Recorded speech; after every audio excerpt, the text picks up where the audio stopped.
Good evening. If you would turn to Romans the 12th chapter. While you're turning there, I'd like to thank the elders for setting up something like this where those of us commoners can get an opportunity to preach every once so often. And Andrew will get this, but I'd like to thank Andrew for being detrimental in me standing up here. He was the one that asked me to fill in, and if you were in class this morning, you would understand what I'm saying. We are going to study the 12th chapter of Romans tonight. We're going to look at it kind of verse by verse. Nancy and I were at the beach, and my Bible reading took me to this particular part one night, and I could remember when I was a kid thinking, boy, this, being a Christian would be so lot easier if you had like a little checklist of things that you could do and you couldn't do, rather than having to search and try to find out. Well, then all of a sudden the 12th chapter popped up of Romans. And if you want at least a start to have a checklist on what you need to do to be a Christian and what you need to do after you have become a Christian to lead a Christian life, chapter 12, well, actually the first of the whole book of Romans up to then will teach you about how to become a Christian, but chapter 12 really gives you an idea of how to live like a Christian. So we're going to start by talking in verse 1.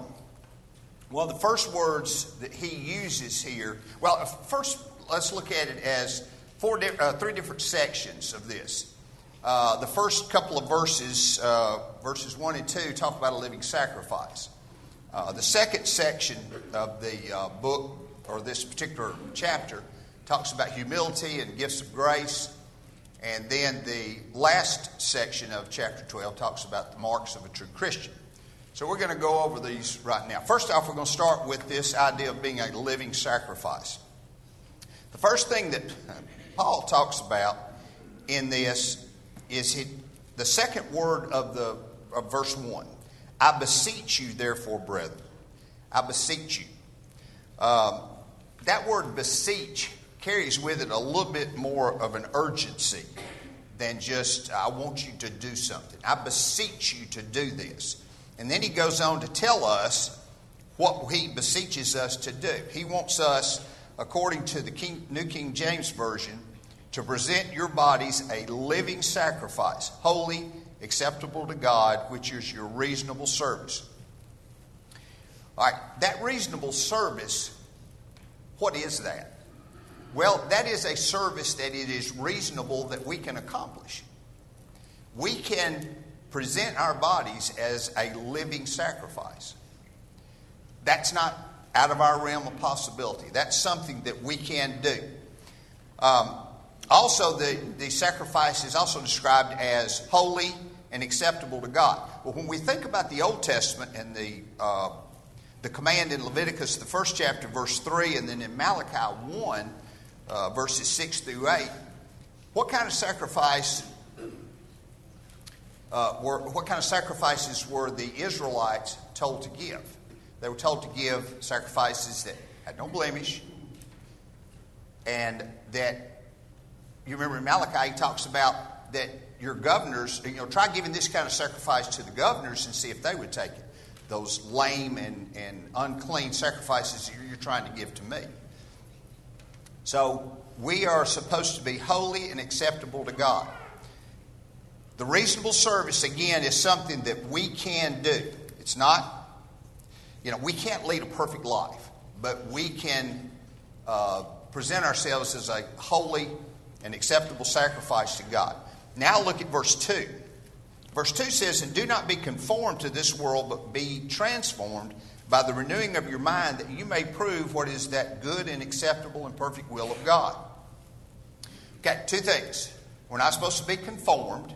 In other words, we're not supposed to look like the world. We're not supposed to talk like the world. We're not supposed to think like the world. We're not supposed to act like the world. We're not supposed to dress like the world. We're supposed to be different. And that different should be obvious. So we are not to be conformed. We're not to be in the world's box. We're to be outside the world's box. We're to be transformed. Now, you know what it means to be transformed.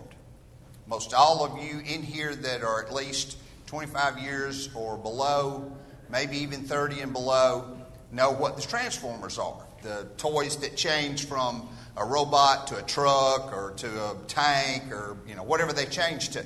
Well, it's that idea of changing. We are to be transformed. Well, how do we become transformed? How do we become transformed? Well, we renew our mind. How you renew your mind? Well, what happens to your mind when you're born? You are given what kind of mind? A new mind. It's a blank slate. And we add everything to it. Well, when we are baptized and we throw off the old man and put on the new man, then what have we done? We have renewed our mind. We have a different way of thinking. We don't think like we used to. We don't act like we used to. Our minds have been renewed. Our new mind will help us to discern, as it says in verse 2, that you may prove, or as the English Standard Version says, you may discern what is that good and acceptable and perfect will of God. So as we renew our mind, it develops to a point where we're able to discern good from evil, where we're able to discern from things that we should be doing and what we should not be doing. Okay, look at verse 3. For I say, through the grace given to me, to everyone who is among you, not to think of himself more highly than he ought to think, but to think soberly, as God has dealt to each one a measure of faith.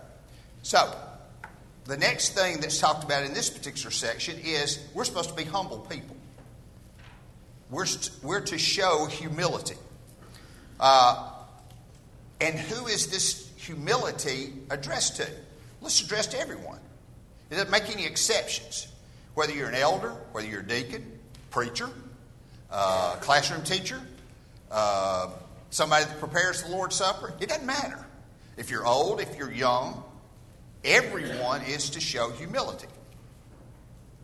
We don't think of ourselves as being better than anybody else. We don't puff ourselves up. What I need to make sure that I do is I need to make sure that I don't act like I'm smarter or a better servant than my brethren. I don't act like I'm the smartest person in the room. You shouldn't either. You may be, but you shouldn't act like that towards your brethren. And whatever I can do well, there's always somebody that can do it better. Whatever I can't do, there's somebody here that can do it. And whatever I'm not doing, you can bet there's somebody that is doing that. So practice humility. And one thing that we need to keep in mind when we read this is our service to God is not a competition. We're not trying to outdo one another, although it's not a bad idea to try to outdo one another, but it's not a competition to see who wins Servant of the Year. We don't have a trophy that we give out for that. This is a team. It's teamwork. We serve God and we serve Him together. And as we see in verses 3 and following, that we are to, we have been given a measure of faith. Now that strikes me as a little odd. I had a little trouble thinking about that. But I think maybe this means that when my measure of faith is different from, say, Riley's measure of faith. He's much younger, less experienced than I am. We all have a different faith, different level of faith. My faith may be lesser than yours. It may be greater than yours. But that is the measure that God has assigned to me, is that level of faith that He expects me to show, to exercise. And then we mention also in verses 4 through 8, we see these different gifts of grace. Now, Paul may be talking about spiritual gifts in this, and I suspect that he probably is in some instance, because rarely does anybody prophesy anymore except mothers. My mom always had the gift of prophecy, because she'd tell me, if you do this, you're going to get a beating. So mothers are the only people I know that still have the gift of prophecy. But I suspect that the gifts that are talked about here, there are some that we can still have, some that we can't. Look down at verse 8. He who exhorts in exhortation, he who gives with liberality, he who leads with diligence, he who shows mercy with cheerfulness. Well, we can all give with liberality. That's a reasonable service. We can do that. That's a gift that we have been given. Doesn't take anything special to be able to give liberal. If you lead, if you're put in a position of leadership, you lead with diligence. And if you show mercy, show it with cheerfulness. Expect God. We would show a better deal of mercy if we showed mercy the same way that we expect God to show it to us. So do it with cheerfulness. And then we get into verse 9. Let love be without hypocrisy. Now this is the beginning of what my Bible called the marks of the true Christian. So we're going to look at those. Let love be without hypocrisy. Well, how can you love without being hypocritical? Well, you can love by doing what you say you're going to do. Don't say one thing and act differently. There's not a double standard. You should love the same way that you expect others to love you. You should not show double standards to anyone. You cannot claim to love God and keep His whole law and have a double standard and be hypocritical with your love. So you love without hypocrisy. Now, the next part of that verse, abhor what is evil, cling to what is good. Now, we don't use the word abhor a whole lot. But you know as well as I do, that carries a much stronger connotation than avoid. We don't avoid that which is evil, although we should, but that's not what this is saying. We don't dislike what is evil, although we should. We don't shun what is evil, although we should. That's not what this is saying. Abhorrence is a hatred for evil. It's a hatred for evil. Evil should disgust us because it is so far from what God is and what the Lord wants us to be. Verse 10, be kindly affectionate to one another with brotherly love, in honor, giving preference to one another. Let me back up to once we abhor that which is evil, then we cling to that which is good, or we hold fast, the English Standard Version says. When you're drowning and somebody throws you a life preserver, you don't just grab it. You don't just reach out and put your hand on it. You hold fast to that. You cling to it. You hold on to it like your life depended.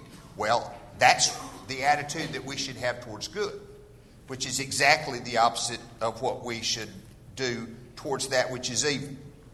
All right, now verse 10. Be kindly affectionate to one another with brotherly love, in honor, giving preference to one another. I am required to show true kindness and affection to my brethren, because they should be special to me. And you are. You're special to me. I mean, there are things that I would do for people that are here that I wouldn't do for just Joe Donuts out in the parking lot. I mean, there are special things that I would do. When I was still teaching, and please don't misunderstand this. I'm not saying this to try to pat myself on the back. But when I was still teaching, a lot of you younger kids knew that I came to you and said, if you ever have any trouble while you're in school, you come to me. You come to me. I'll take care of you. Many of you would call me Mr. David at school. And the other kids would ask, well, can we call you David? No. You don't go to church with me. You're going to call me Mr. Short or Coach Short. But you don't get to call me Mr. David. Well, why do they? I said, because they go to church with me. They're special. They're different. You want to call me that? Come to church with me. So, be kindly affectionate one to another in brotherly love. I shouldn't want my way all the time. That's not being kindly affectionate. The English Standard Version says we should outdo one another in showing honor. Now, again, it's not a competition, but that's kind of the attitude that we should take. I want to do so much to honor you that I'm going to win a prize when it's all tallied. But I want you to do the same thing. So we're all tied at the end by showing great honor to one another. Look at verse 11. Not lagging in diligence, fervent in spirit, serving the Lord. When I serve the Lord, I need to get after it. I need to get after it. That is fervent in serving the Lord. I should want to show more fervor for serving the Lord than I do, sports or football. I need to show more fervor in serving the Lord than what my kids or my grandkids are doing. I should show more fervor and zeal in what I'm doing than I should chocolate. If we put it in those terms, we can understand what we're talking about. You should show fervor. You should be fervent in spirit. You should get after it when you serve the Lord. Verse 12. Rejoicing in hope, patient in tribulation, continuing steadfastly in prayer. I've got to be happy. I've got to be grateful. I've got to be thankful for the hope that I have. And I should let it show in the way that I live my life. When things don't go my way and I'm under a lot of pressure and I'm under the gun, how am I supposed to react? Am I supposed to be patient in tribulation? Am I supposed to act calm, collected, not get all bent out of shape, or am I supposed to fly off the handle? See, that's not always the easiest thing to do. And this idea of prayer. We should be praying so often that we feel guilty and we have withdrawal pains when we don't pray. That's how often we should pray. Now, when we say praying often, we're talking about more than just saying the blessing at 3 meals and now lay me down to sleep at night. We need to pray often. Pray often. And pray for each other. And as Andrew brought up in class this morning, we should thank God for each other and the influence that we have. I should pray so often that I'm having withdrawal pains when I don't pray. And you know what? If you have trouble praying and you increase your prayer life, it doesn't have to be, flowery words, but you'll get better at it. You'll get better at it. And then you'll be in a position where you won't be so uncomfortable leading a public prayer. Look at verse 13. Distributing to the needs of the saints and given to hospitality. Distributing to the needs of the saints. We should take care of our brethren in their needs. We should give them the things that they need. Not necessarily the things that they want, but we should take care of the needs of the saints. And in this idea of hospitality, I should invite my brethren into my home. I need to spend time with them. Not just the folks that I like, that are my buddies, but I need to branch out. Show hospitality to all. I want you to look at 1 Peter, the 4th chapter. 1 Peter 4.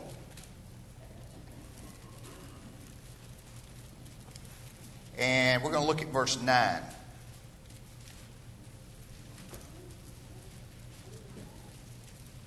Now, this is something I have to work on. This is another idea that we get with being hospitable. Be hospitable to one another, but that's not the way the verse ends. What does it say there? Without grumbling. So if I'm being hospitable and having folks over my house and I'm griping about it the whole time I'm having a clean house, or I'm griping about it the whole time we're having to cook, my hospitality is really in vain. So think about that. Now go back to verse 14. This may take a second.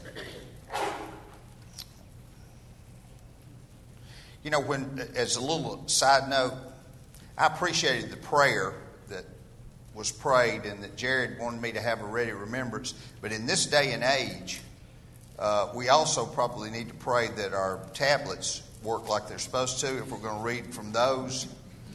Because I actually had this on a different program, a different Bible, the Blue Letter Bible that Chris put me on. And when I opened it up, when I got here, I realized I needed to have a connection to do that. So I had to scramble and change my Bible. Okay, verse 14. Good. Bless those who persecute you, and bless and do not curse. Well, that's tough. That's tough. That really is a measure of what we are as Christians. When somebody's persecuting us and we're turning around and blessing them, you've reached a pretty good point in your faith. Rejoice with those, in verse 15, who rejoice, and weep with those who weep. This is a pet peeve of mine. We are really, really good as brethren when somebody in our family dies, or somebody in the family of one of our brethren dies. We are right there. Support, shoulders to cry on. But we don't always show that same support when people are rejoicing. Our brethren need us to rejoice with them when something good happens to them. Just like they need us when something bad is going on. Remember what is said in verses 9 and 10. Verse 9 says, let love be without hypocrisy, abhor what is evil, cling to what is good, be kindly affectionate to one another with brotherly love, in honor, giving preference to one another.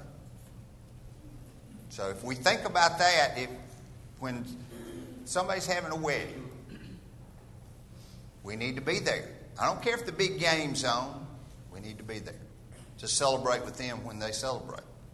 Because we'd skip that game if they had somebody that lost a family member and they needed us there for support. So think about that. All right, verse 16. Verse 16 says, be of the same mind toward one another. Do not set your mind on high things, but associate with the humble. Do not be wise in your own opinion. So, we need to be unified in our thoughts together. Now, that doesn't mean that we're not going to have disagreements, but we need to be unified. We've all heard the story about the fellow that shows up at the business meeting, doesn't want to get the tree cut down. He's the only one in the business meeting, doesn't want to cut it down, but when it's decided to be cut down, who's the first one there with his chainsaw? That guy, because he's unified. He's unified. Now, I know that's a stretch, but that's a pretty good example. I should be unified in truth with my brethren. My mind should not be set on those things that I think are important, and I'm going to let those things slide that I don't think are as important. I shouldn't be haughty. I should associate with everybody. I don't have my little clique of friends, and I don't have any time for you. I should associate with everybody. I'm not better than you are. You're not better than I am. And I should not be wise in my own opinion. In other words, don't think your opinion is way better than everybody else's. Now, one of the hardest passages to follow is verse 17 to the end of the chapter. Repay no one evil for evil. Have regard for good things in the sight of all men. If you can get yourself to the point that you don't retaliate when somebody does wrong to you, you don't retaliate, then you've done a good thing. I want to tell you a story. There was a fellow that I knew that was coaching at the same school I was. There was a lady that taught at that school who had a child that had gone out for something. Club, athletics, doesn't matter. Had gone out for something. That child had not been included in that club. I watched that teacher be so mean and hateful to the teacher that was responsible for cutting or not joining her child to that club. Yet I saw the person that did the cutting just keep doing good, keep doing good, keep doing good. And after about 2 years, it was amazing. All of a sudden, that lady was that teacher's best friend. Because that particular person persevered. They didn't repay evil with evil. When that teacher said all those mean and hateful things about that, when that parent said all those mean and hateful things about that teacher, they just kept doing good, just kept doing good. And it worked out. So keep that in mind. I should act above reproach But I shouldn't act in such a way that I'm just pleasing the eyes of men. That should be the faith that I have. And as the scriptures say here in verse 18, if it is possible, as much as depends on you, live peaceably with all men. That's hard to do. Some of us are not very easy to live with. But as long as whoever I'm trying to get along with peaceably is not violating God's will, then I need to do everything I can to get along with them. I might not agree with them, but they're my brethren. I need to try to get along with them. And if I do, then I might win that particular person. If it happens to be somebody out in the world, then I might win them over with my conduct. Verse 19, Beloved, do not avenge yourselves, but rather give place to wrath, for it is written, Vengeance is mine, I will repay, says the Lord. We don't need to avenge ourselves of any wrong that is done. The Lord will take care of that for us. That's not our job. When I was still coaching basketball, I used to tell my players that you don't argue with the referees. That's my job. You play. You do the things that I've taught you to do. You play. I'll take care of the referees. Number one, you don't need to be talking to adults that way. Number two, that's my job. That's why they're paying me the big bucks. I'll get on to them. You take care of playing. Don't avenge yourselves. God's going to take care of that, and He's very good at it. And will be in the day of judgment. What I should do is talked about in verse 20. Therefore, if your enemy is hungry, feed him. If he's thirsty, give him a drink. For in so doing, you will heap coals of fire on his head. Now, when we are good to people that are bad to us, that is what they're going to feel like. But if we do good to those who do evil to us, just so that they will have we will heap coals of fire on their head, then we've done it for the wrong reason. That shouldn't be our reason for doing good. Our reason for doing good is because that's what God wants us to do. And then the last verse. Do not be overcome by evil, but overcome evil with good. Don't let evil get you down. Don't let it win. Be better than evil. We had I was teaching a younger group of guys in class. And by guys, I mean girls and boys. But one of the things that I told them in that class was that, every issue is a battle with Satan. Don't let Satan win it. When you're faced with this particular situation, just don't let Satan win. Now, there are times that he's going to. He's stronger than sometimes we are. But the key is you win more of them. Don't let evil drag you down. Don't be overcome with evil, but overcome evil with good. You just be better than those evil people are. So, what can we take away from all of this? Well, if you need a little list of things to check off so that you can be a better Christian, chapter 12 is a really good place to start. But don't just limit yourself to chapter 12. Right after I studied this, I started making a list of things that how to lead a better life or a life more pleasing to God according to this particular book. And I just started listing them. And you know what? It'll help you. It'll help you. Now, if you are sitting out in that audience and you have not made that good confession yet, you haven't become a child of God, you're playing with your life. You're playing with your soul. Don't do it. Don't do it. Take care of that tonight before we walk out the door. If you're a Christian, maybe you've got a little lax. Maybe you aren't doing some of the things that are talked about in here. Maybe you kind of let that slide a little bit. Other things have become a little bit more important. Well, you got a chance to take care of that right now too. But whatever your need, you step on out forward and we'll take care of it as we stand and sing.